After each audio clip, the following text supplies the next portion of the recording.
Alamin natin kung saswertehin ba tayo ngayong araw na ito ng Lunes. Dito lang sa libreng papungsoy ni Master Hans Kua dito sa Hansabe! Hey! Sunshine! Mga ka-RSP, narito na muli ang gabay, patnubay, paalala at prediksyon ni Master Hans Kua ngayong pagsisimula ng week na to, Monday, September 18, 2023. Simulan na natin! Nasa iyo ang Love Star, mga Year of the Rat. Magkakaroon kayo ng soulmate. Yee! Dati mo siyang classmate nung college. Wow! Siya ay may tinatagong lihim na pag-ibig sa'yo. Matangkad, morena, at may salamin sa mata niya. Kaya naman, huwag kalimutan ang magsuot ng rose quartz na crystal. Suot yan sa kanang kamay para ma-enhance natin ang Love Star. OOTD ngayong araw ay gold, number 4 naman ang maswerte sa Year of the Rat. Eto naman sa Year of the Ox. Opportunity Star ay activated. Sumunod sa company policy at ikaw ay mapropromote na very soon. Matutong makisama sa lahat na nakakasalamuha sa workplace mo. Huwag sasayangin ang opportunity na binibigay ni boss. Tuwag at pitsang swerte sa Year of the Ox. Para naman sa Year of the Tiger, huwag maging marites. Iwasan ang Gossip Star. Tumahimik na lang kung hindi naman sure ang sasabihin para makaiwas tayo sa misunderstanding.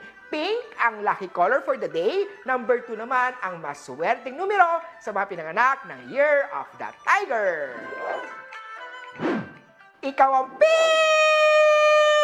pinakamaswerte sa mga pinanganak ng Year of the Rabbit.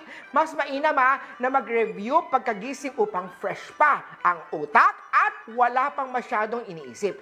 Mag-focus at may papasa mo naman ang mga exam. Sa love life naman maganda na ang inyong samahan. Ang maswerteng kulay, silver, number 8 naman ang maswerte sa Year of the Rabbit.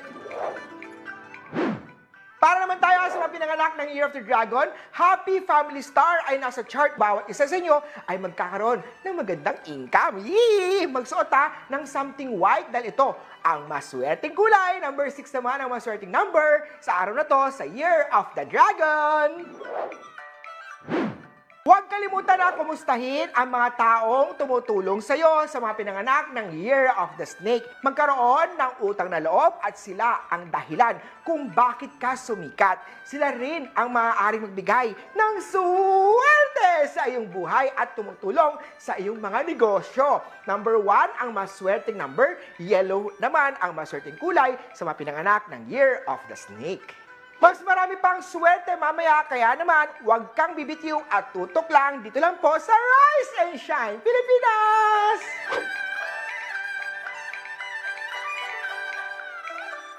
Rise and Shine! Mga ka-RSP, narito na muli ang mga gabay, patnubay, paalala at prediksyon ni Master Hans Kua Part 2. Ito naman sa mga pinanganak ng Year of the Horse. Start the day with positive vibes. Tanggalin na ang galit na nararamdaman at matutong magpatawad sa mga nagkasala sa iyo. Gumising ng maaga, magpaaraw at mag-jogging. Nasa iyo kasi ang Happy Star. Ang maswerteng kulay ay purple, maswerteng number naman ay 18. Pumunta naman tayo sa mga pinanganak ng Year of the Goat. Wealth Star activated. Yes! Simulan na ang matagal mong pinaplanong negosyo. At for sure, nagkiklik na yan ngayon. Share ito sa online para makita ng kapitbahay, kaibigan, mga kamag-anak at kamarites mo.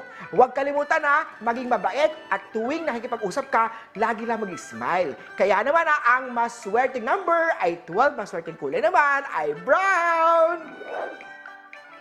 Blessing Star naman ang activated sa mga pinanganak ng Year of the Monkey. Muli kayong magkikita ng dating kaibigan. Siya ang tatangkilik sa produkto na binibenta mo online. Babae ito na may long hair, kayumanggi at may maliit na mananunal sa bandang mukha niya. Huwag siyang iislapin Gray at 7 ang swerte sa Year of the Monkey. Punta naman tayo sa mga Year of the Rooster.